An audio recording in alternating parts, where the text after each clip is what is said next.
தயவு செஞ்சு லேட்டா போகாதீங்க.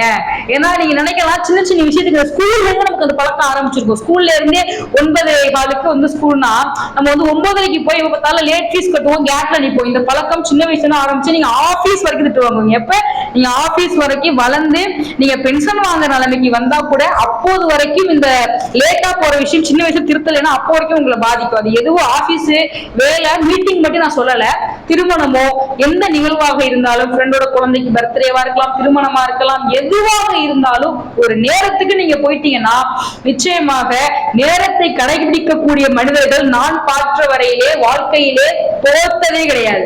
அதனால நீங்க ஜெயிக்கணும்னு ஆசைப்பட்டீங்கன்னா முதல்ல டைம் மேனேஜ்மெண்ட் கரெக்டா வச்சுக்கோங்க.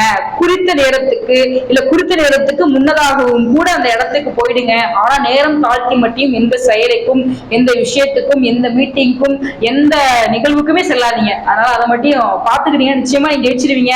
யாரும் ஒருவர் வாழ்க்கையிலே தன்னுடைய நேரத்தை சரியாக வகுத்து கொண்டு சரியாக ஷெட்யூல் பண்ணிட்டு சரியான நேரத்திற்கு எந்தெந்த ப்ரோக்ராம் இருக்கோ அதை சரியா செய்யறாங்களோ அவங்களை யார் நினைத்தாலும் வீழ்த்தி விடைய முடியாது. ஜெயிக்கக்கூடிய மனிதனுடைய முதல் தகுதி நேர மேலாண்மை.